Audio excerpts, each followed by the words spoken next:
Hello मित्राणी, प्रिय मित्राणी, मैं doctor Krishna Chaturvedi.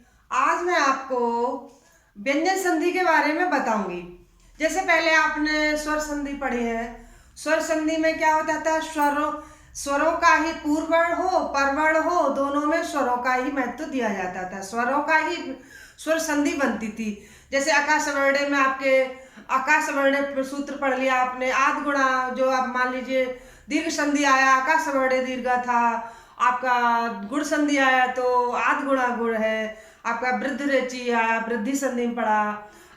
Echo आया, आपने आयाति संधि में पढ़ा। इसी तरह से व्यंजन संधि आपको मैं बताती हूँ। व्यंजन संधि को हल संधि भी कहते हैं। व्यंजन संधि का दूसरा नाम हल भी है। इसे हल संधि भी कहते हैं। और हल संधि क्यों कहते हैं? आपने प्रत्याहार पढ़ा है तो जो हल प्रत्याहार में सभी व्यंजन आते हैं। आपके जो 10 सूत्रों में बताया गया है जो व्यंजन है वो सभी व्यंजन आते हैं। तो व्यंजन संधि में सबसे पहले आपका इष्टुत्व संधि आती है। इष्टुत्व संधि में इष्टुत्व संधि का सूत्र है इस्तो इष्टुना इष्टु। इस्तो इष्टुना इष्टु। इस्तो से इस्त में जैसे आपका शकार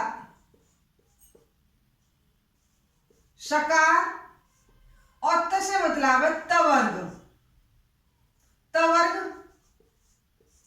तवर्ग में आपके जो भी व्यंजन आते थे त थ द ध न, पांचों व्यंजन आ जाएंगे। त थ द ध और न। इश्व से मतलब है दंत श और आपका है चवर्ग। दंत श और आपका चवर्ग। च में च छ ज झ और आपका य। तो इससे आप समझ रहे होंगे कि इस्तो इष्टुना इष्टु। इष्टु से मतलब है शकार, आपका दंत श के और त वर्ग के पांचों ही आपके व्यंजन आएंगे त थ द ध न। और इष्टु में शकार, दंत श और आपका च वर्ग में आपके च छ ज झ य, ये सारे व्यंजन इसमें आएंगे।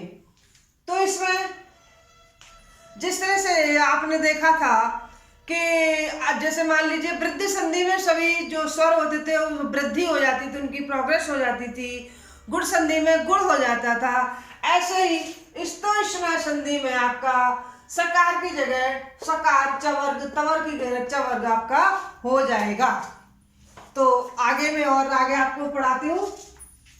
तो जैसे इसके जैसे आपके जो उदाहरण है तो इस तरह से देखिए आपका है स्थानीय वर्ण, स्थानीय और फिर आपका आदेश, फिर आपका योग।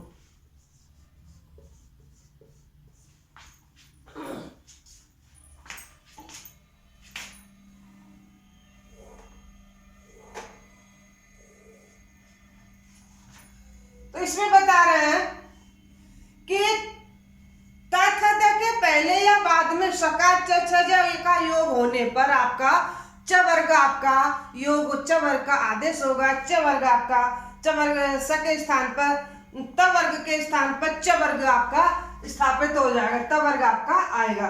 तो आपके इसमें देखिए इस तरह से भी लिख सकते हैं इस्तो इष्टुना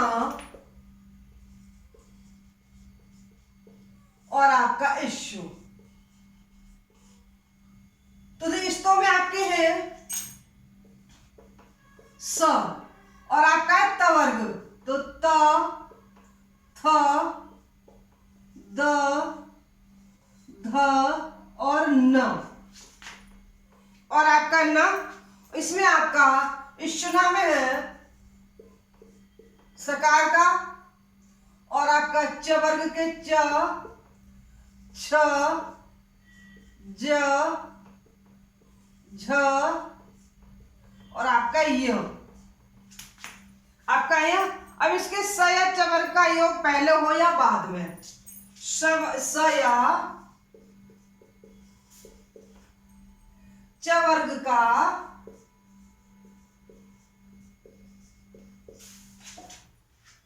योग पहले हो या बाद में?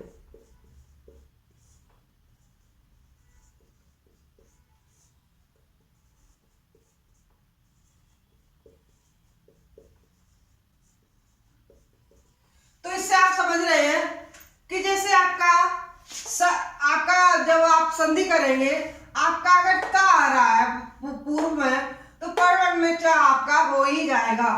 थ के स्थान पर आपका ता था द छ हो जाएगा, द के स्थान पर ज हो जाएगा, और ध के स्थान पर झ हो जाएगा, और पंचमाक्षर न के स्थान पर आपका यह हो जाएगा। ये आपके परिवर्तन होगा संधि। जब आप संधि बनाएंगे, संधि का योग करेंगे, तब इसके इन स्थानों के आदेश, इसका आदेश इस स्थान पर होगा, थ का स्थान छ के होगा, द का स्थान जा पर होगा, और ध का स्थान झ होगा, और न का स्थान न होगा। जैसे आपका कोई उदाहरण है, मान लीजिए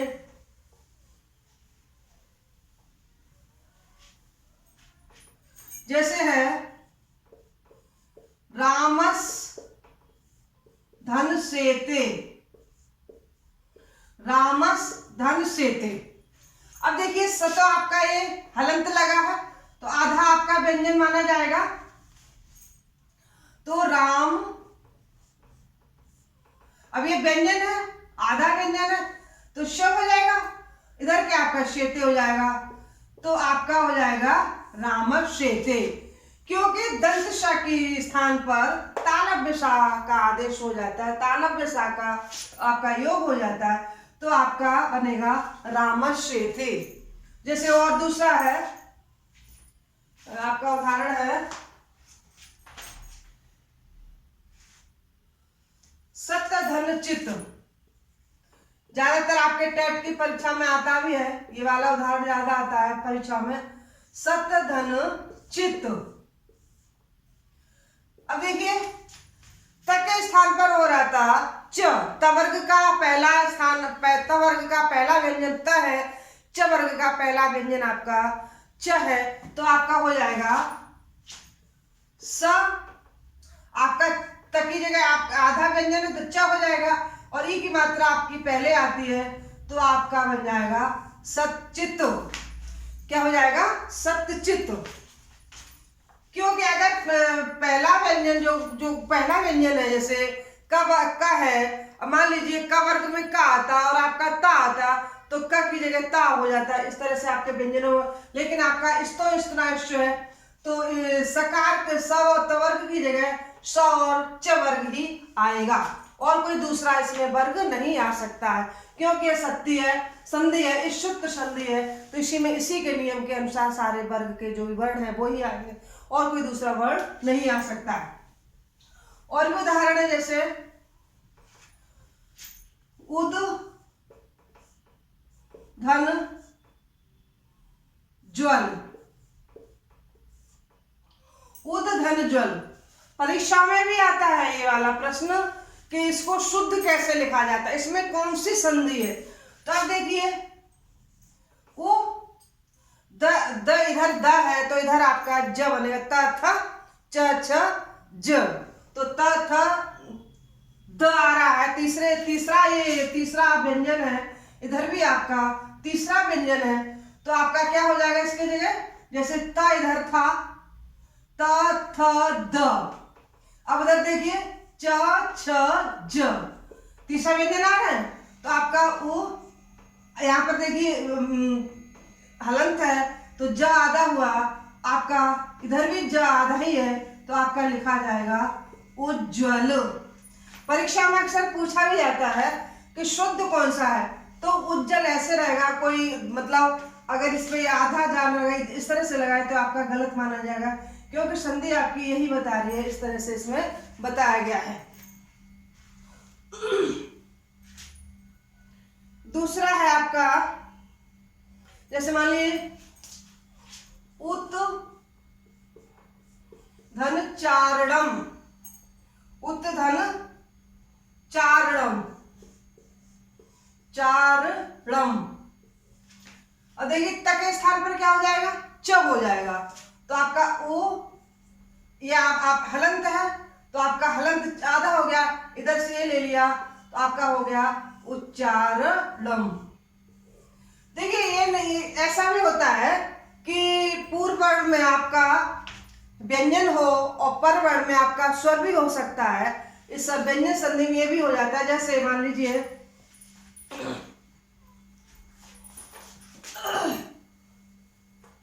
जैसे आपका है वाक धन ईश, वाक धन ईशा। तो देखिए स्वरों व्यंजनों में तो आपका पूर्ण वर्ण में भी स्वर होता था, पर वर्ण में भी स्वर होता था, लेकिन व्यंजन संधि में पर वर्ण में आपका स्वर भी हो सकता है और इधर तो आपका व्यंजन होएगा। तो देखिए बा का क्या हो जाएगा, ग हो जाएगा, तीसरा आएगा ना, तो बा। अब हमने आधा गा तो लिखा नहीं जाएगा, अब इधर इसकी जो मात्रा है वो आ जाएगी, तो आपका बन जाएगा वागीशः। तो इसमें इधर स्वर था, इधर आपका व्यंजन था, तो आपका बन गया वागीशः। तो दोस्तों जैसे सीटेट या किसी भी परीक्षा में पूछा जाए तो इस्तो संधि का सूत्र क्या है, तो आपका होगा इस्तो, इशुना, इशु। और आपका स्थानीय जो भी आपके आदेश हुए थे कि स दंत श और त वर्ग के स्थान पर आपका तालव्य श और आपका च वर्ग आ जाएगा, च वर्ग का आदेश होगा। ये आपका इस्तो संधि में बताया गया था। और अगर आपको हमारी ये संधि या पढ़ाना आपको अच्छा लग रहा है तो प्लीज़ सब्सक्राइब अवश्य करें और आगे सब्सक्राइब कराएं, यही मैं आपसे उम्मीद करती हूँ। नमस्ते।